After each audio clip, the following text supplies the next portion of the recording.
if all the devils are chained during the month of Ramadan, how come people continue to commit sins? And I do agree with you, this is a common question. And I remember several years back when I was in school and when I heard this hadith that the devils are chained in the month of Ramadan, immediately the question that came to my mind, and the question that comes to many Muslims' mind and many non-Muslims, is that if the devils are chained, then how do human beings yet commit sins?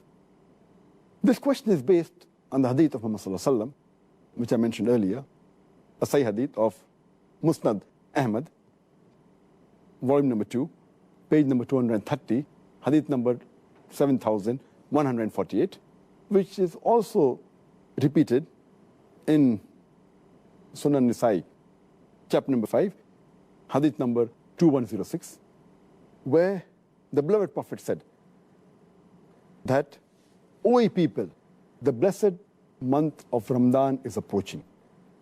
And Allah has ordained for you that you fast in this month. And the gates of heaven will be open in this month, and the gates of hell will be closed. And the devils will be chained. In this month is a night, which is better than 1,000 months. And a person who's deprived of the blessing in this month is truly a deprived person. So when we get this hadith, it clearly mentions that in this month of Ramadan, the devils will be chained. And it's a logical question. If devils are chained, then how do human beings yet commit sins?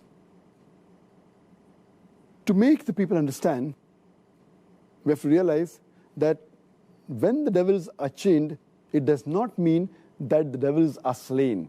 They have been killed. They're yet present, but they're chained. They're not killed. The power is yet there, but it is diminished. For a better understanding, I'd like to give you an example that when there is a lion or a tiger who is free, there are high chances that he may kill you. Your life is in danger.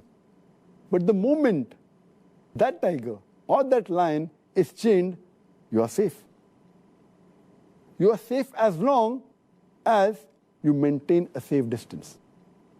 After the tiger has been chained, if you come too close to him, there are chances yet you can be killed. So as long as you maintain that distance from the tiger who is chained, you are safe.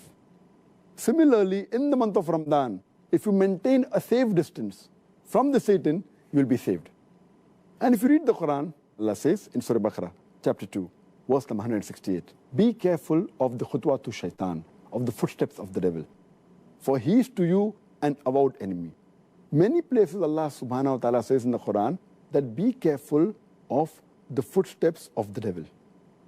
Allah doesn't say that be careful of the devil, because a normal Muslim, an average Muslim who has average iman, when he sees the devil in front of him, he will be careful. For example, suppose there's a young girl who comes to an average Muslim, a young boy, who has average iman. If a young girl comes and tells him that let's spend the night together, that Muslim will say, spending the night together with a girl, it's haram, it is zina. He will immediately object. But that same girl, if that girl phones that young boy and speaks to him on the phone, the boy will say, speaking to a girl on the phone? There is no problem. So he speaks to the girl for a few times on the phone for a few minutes. Later on, the girl says, let's go and have some snacks in McDonald's on Kentucky Fried Chicken. Having snacks for a few minutes, for half an hour, with a girl in McDonald's, no problem.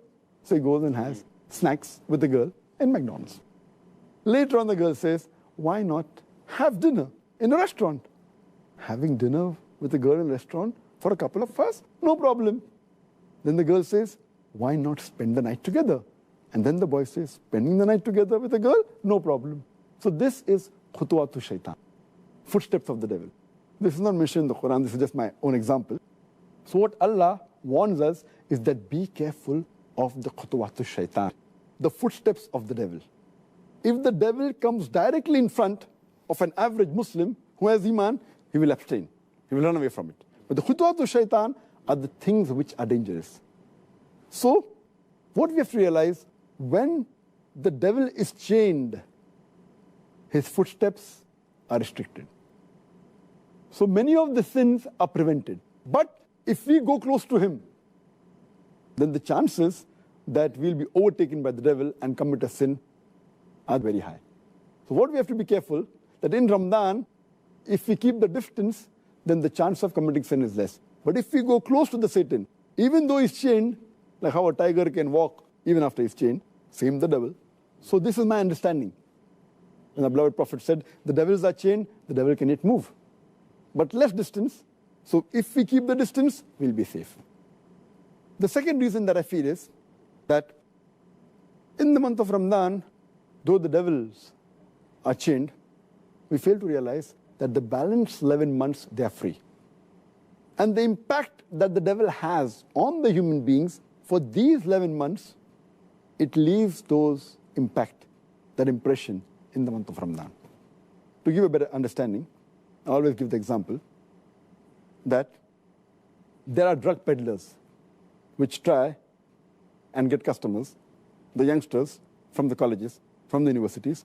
So what they do initially, they give the drug free.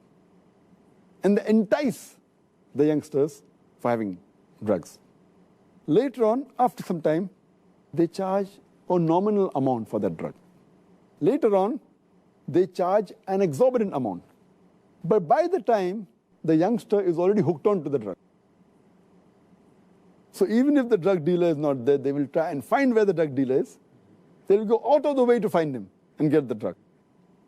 And many of them, even if the drug peddler, the drug dealer, is imprisoned by the law, they will go out of the way to find someone else. They may go in a chemist shop and buy mandrakes, whatever it is. They are so much hooked onto it. So these people who have become addicts to drugs, or rather say, addicted to the Satan, even though the Satan is imprisoned, the effect is yet there.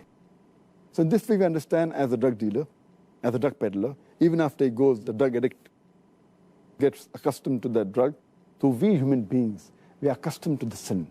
And even though the Satan is imprisoned, we keep on committing these mistakes. But mainly those people who have become addicts fall in this category. So those who do major sin fall in this category. But the normal Muslims, the average Muslims who haven't become addicted, it's easy for them to stay away from sin. And the third reason that I give is that though there are some scholars who say that in this month of Ramadan, the strong devils, the marids, they're imprisoned. The smaller ones are free. So they keep on committing mistakes. But according to my understanding, the third reason is that though the devils are chained by Allah subhanahu wa ta'ala, they can yet whisper. And one of the ways the devils try and get the human beings close to them is by whispering. And Allah says in the Quran, in Surah Nas, chapter number 114, verse number 1 to 6, قُلْ أَعُوذُ بِرَبِّ النَّاسِ مَلِكِ النَّاسِ إِلَهِ النَّاسِ مِنْ شَرِّ الْوَسْوَاسِ الْخَنَّاسِ الَّذِي يُوَسْوِسُ فِي صُدُورِ النَّاسِ مِنَ الْجِنَّةِ وَالنَّاسِ. They whisper in the hearts of the human beings and they withdraw. Amongst them, the jinn and men. It's talking about the Satans, talking about the devils, who whisper into the hearts of the human being and they withdraw. And among these devils are the jinn and the human beings. So maybe Allah subhanahu wa ta'ala has imprisoned the devils who are the jinn. But the human beings, we are yet free. So one category of devils, that the jinns have been imprisoned, but the Satans are even amongst the men. That's what Allah says. Who are yet free. And yet we have to be careful of the whisper of the devil, the waswasa. This waswasa mainly is the thing that attracts toward the sin. The sins they had committed, but the chances are less. And furthermore, it's clearly mentioned in the full hadith that Allah has ordained for you in this month of Ramadan that you should fast. Only if you fast, according to me, will the devils be imprisoned. That's talking about the devils that are going to attract you. So Allah says, if you fast, Allah has ordained for you fasting. and the devils will be put in chains. So the devils that are after you, if you fast, surely they'll be restricted. The criteria for us to be away from the devil is to fast. If you fast with the proper niyyah, seeking the reward of Allah subhanahu wa ta'ala, surely the devil will not be able to entice you. And the best logical way to prove this is if we check the crime rate of the Muslim countries during Ramadan, it goes down. But if you check the crime rate of the non-Muslim countries in Ramadan, it is the same. The reason is that because they are not fasting, the non-Muslims, this devil yet has an effect on them. Because the Muslims are fasting, if not all properly, at least majority, or at least quite a large number. So because of that, the crime rate in the Muslim countries in the month of Ramadan is low as compared to the other months. But the crime rate in the non-Muslim country is approximately the same, indicating otherwise, even the non-Muslims, they will not commit any sins. So the criteria is that you have to fast properly for the sake of Allah subhanahu wa ta'ala.